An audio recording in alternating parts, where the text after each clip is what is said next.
আমার ভাইয়েরা,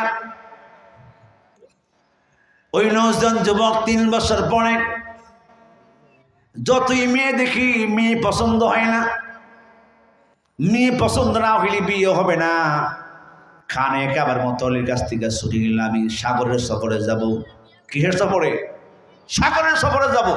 আমার 6 মাসের ছুটি দেন। ঠিক আছে, 6 মাসের ছুটি মঞ্জুর করে জাহাজ উঠে গেলেন।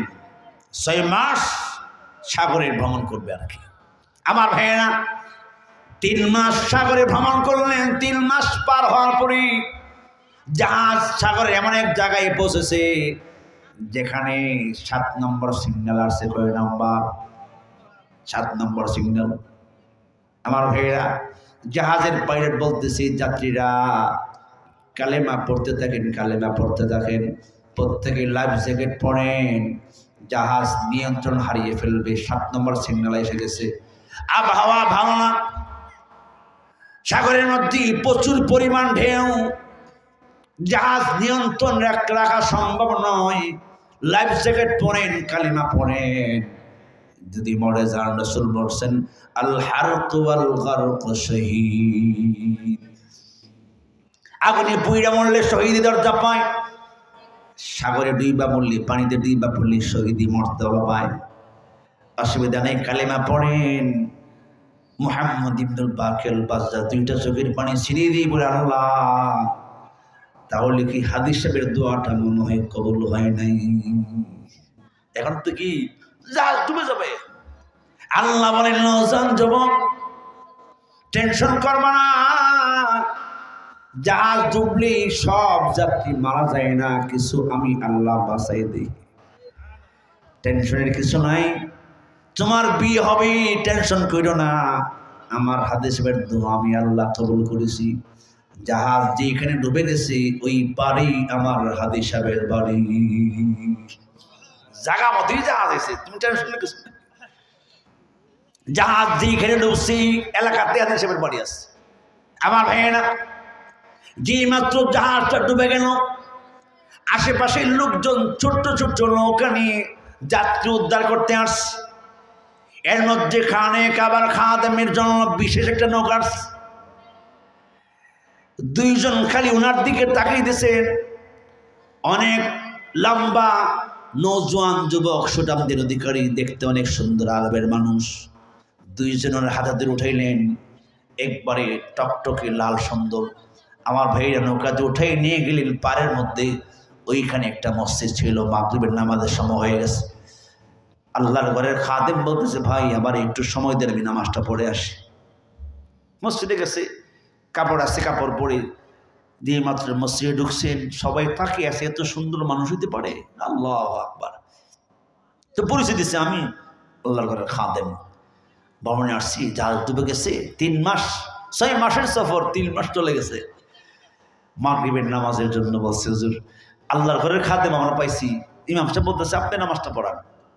মাগরিবের নামাজে তার মুসাফির লাগে না। নামাজের কেরাত এমন ভাবে পড়তে শুরু করছে, মসজিদের এমন মুক্তি হয়েছে। বলতেছে, হুজুর নামাজের পরে সবাই দরখাস্ত করছে, আমাদের দরখাস্ত দিতে আপনি 6 মাসের সফর, 3 মাস চলে গেছে, আর 3 মাস আছে, আপনি 3 মাস আমাদেরকে নামাজ পড়াবেন, আমাদের বাচ্চাগুলিকে সহি শুদ্ধভাবে কোরআন শিক্ষা দিবেন। আমরা আপনাদের কাছে একটা দরখাস্ত করলাম। ভাবলেন যেহেতু জাহাজ ডুবে গেছে গা, এখানেই সময়টা পার করি। পার করার পরে মসজিদের মুতাল্লি সাহেব, হুজুর বিয়ে করছেন নি? বাইরে দিচ্ছে মুতাল্লি সাহেব, বিয়ের কথা আর কইেন না, বউ দিলে পছন্দ না। এইভাবে শত শত মেয়ে দেখছি, পছন্দ হয় না। হুজুর আমার কাছে একটা মেয়ে আছে, দেখলে পছন্দ হইব আপনার। এটা এই মেয়েটা ওই কেমন? কেমন মানে এই মেয়ের মতো আর কেউ নাই। পিসি আছে 1 পিস। কয় পিস? 1 পিস, অদ্বিতীয়। মেয়ের বাবা হাদি সাহেব 20 বার হজ করছে।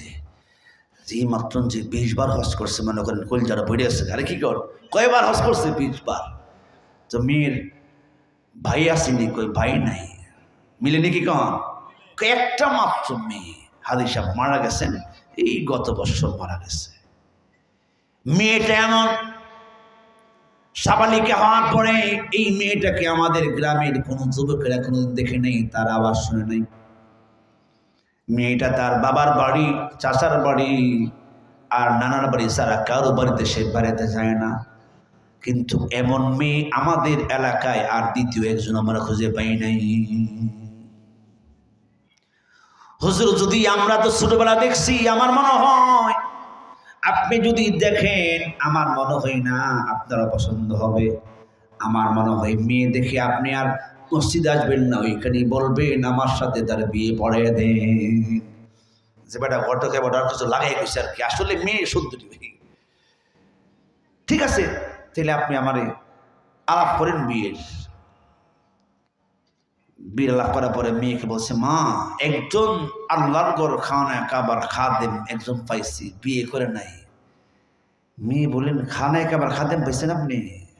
আমার বাবা তো দোয়া করতো তাহাজ্জুদ পড়ে, আল্লাহ ওই খানে কাবার খাদেম মুহাম্মদ ইবনুল বাকির বাজ্জাজকে আমার মেয়ের জামাই বানিয়ে দিও। কোন নাম জিজ্ঞাসা করছি না, উনি খানায় কাবার খাদেম। আমি প্রস্তাব দিয়েছি, তোমাকে দেখতে চাই। মেয়ে বলছে, ঠিক আছে, নিয়ে আসেন। তো পরিবেশ করছে, দেখা কয় মতলিসা বার যাবো না, বিয়ার পরে এলাম, পছন্দ হয়েছে।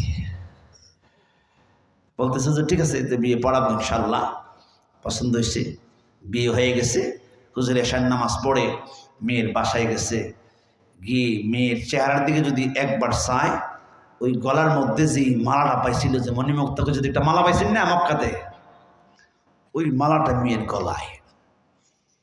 এখন কিন্তু পরিচয় হয়েছে না, জীবন বৃত্তান্ত একজনের সাথে হয়নি।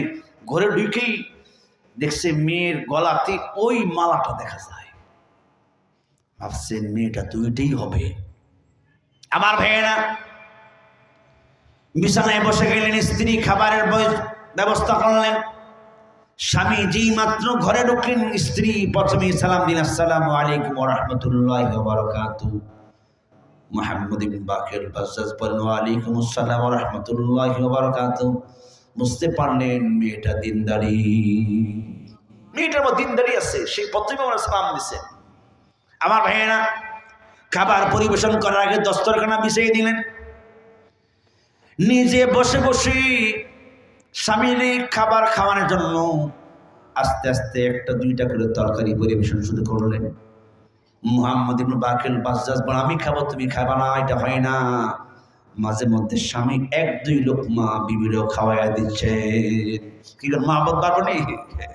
আমার ভাইয়েরা, এবার স্ত্রী বনে, স্বামী আমার একটা জিনিস আমার কাছে বড় আশ্চর্য লাগে, আপনি তো দেখবেন আমার চেহারাতে যদি একবার তাকান, আমি দেখি 9 বার তাকান আমার গলার মালার দিকে, কারণটা কি?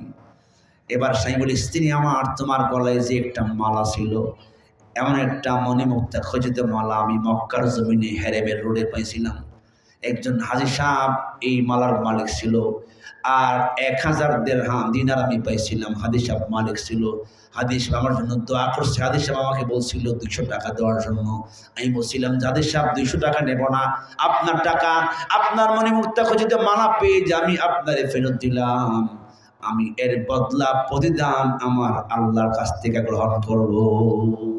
স্ত্রী, আমি তোমার দিকে এই জন্য তাকাই না, মালার দিকে তাকাই এই জন্য, এই মালাটা ওই মালা, আমি চিন্তা করতেছি আমার আল্লাহ আমাকে কি দিলেন। মান আমিলা সালিহান মিন যাকারিন আও উনসা ওয়া হুয়া মুমিন ফালানুহইয়ান্নাহু হায়াতান তাইয়্যিবা ওয়া লানাজজিয়ান্নাহুম আজরাহুম বিআহসানি মা কানু ইয়ামালুন। আমার ভাইরা, আল্লাহ তাআলা বলেন, যারা মুমিন হই, নারী হোক পুরুষ হোক, ভালো আমল করে, আমি আল্লাহ তাআলা তাদেরকে পবিত্র সুখময় শান্তিময় একটা জীবন দান করব। শুধু তাই নয়, ওয়ালানাজিয়ান্নাহুম আজরাহুম বিআহসানি মা কানু ইয়ামালুন। আমি আল্লাহ তাদের কৃতকর্মের এমন প্রতিদান দেব, যা করছে এর থেকে উত্তম প্রতিদান আমি আল্লাহ দান করব। মুহাম্মদ ইবনুল বাকির বাজ্জাজের স্ত্রী, আমাকে আল্লাহ এমন পুরস্কার দিলেন, ওই সময় রাখলে শুধু মালা পাইতাম, তোমারে পাইতাম না। আল্লাহ বলেন, হে মুহাম্মদ ইবনুল বাকির বাজ্জার, তুমি যখন আমি আল্লাহর উপরে সপর্দ করলাম, আমি আল্লাহ তোমাকে বদলা দেওয়ার জন্য আমি আল্লাহ তোমাকে শুধু মালাই দান করলাম না, এই মনোমুক্তা খচিত মালা যেই মেয়ের গলা শোভা পায়, আমি আল্লাহ ওই মেয়েটার পর্যন্ত মালিক আমি আল্লাহ তোমাকে বানাইয়া দিলাম। ঠিক আছে, ওই সময় তো পাইলে হইলে খালি মালাটা, এখন কি এই মালা যে মেয়ের গলা শোভা পাই ওই মেয়েটার পর্যন্ত মালিক আমি আল্লাহ তোমারে বানাই দিলাম। আমার ভাইয়েরা, স্ত্রী বলে স্বামী আমার, ওই হাদিস সাহেব আমার বাবা, ওই হাদিস সাহেব আমার বাবা গত বছর মারা গেছেন। বাবাকে দেখতাম হজ থেকে আসার পরে তাহাজ্জুদ নামাজ পড়ে পড়ে বাবা দোয়া করতো, আল্লাহ খানে খাবার খাদেম মুহাম্মদ ইবনুল বাকির বাজ্জাজকে আমার মেয়ের জামাই বানাইয়া দেন। আমার বাবা দোয়া করতো, ও আমার স্বামী আমার বাবার দোয়া আল্লাহ কবুল করেছে। খানে খাবার খাদেম বলে, বিবি তোমার আব্বা বড় আল্লাহওয়ালা বুজুর্গ, আমি বুঝতে ভুল করেছি, চিনতে ভুল করেছি। তোমার বাবা যখন দোয়া করছিল 3টা দোয়া, এর মধ্যে একটা দোয়া ছিল এটা তোমার জামাই আমাকে বানিয়ে দেওয়ার জন্য। আমি তোমার বাবাকে একটা কথা বলছিলাম, দোয়াটা মতলবালি। তোমার বাবা বলছে, বাবা দোয়া মতলবালি তোমার কাছে হইতে পারে, আমি তোমাকে নাম বলবো না বা ঠিকানা বলবো না, মেয়ে কেমন বলবো না। তোমার আব্বা আমাকে বলছিল যদি আমার দোয়া কবুল হয় আমার দোয়াই নিয়ে তোমাকে আমার বাড়িতে পৌঁছাইয়া দেবে। ওই স্ত্রী তোমার বাবার দোয়া আল্লাহ কবুল করেছেন, তোমার বাবার দোয়ার কারণে আল্লাহ আমাকে তোমার সাথে বিয়া পড়াইয়া দিছে। এই জন্য আমার ভাইরা, আল্লাহর কাছে দোয়া করলে দোয়া ফেরত যায় না। যার সন্তান নাই সন্তান হওয়ার আমল আছে, যার হাজত পূর্ণ হয় না হাজত পূর্ণ হওয়ারও আমল আছে ইনশাআল্লাহ। এগুলি আলোচনা হবে। আল্লাহ তাআলা আমাদের প্রত্যেকেই কথাগুলির উপরে আমল করার তৌফিক দান করো। সাল্লাল্লাহু আলাইহি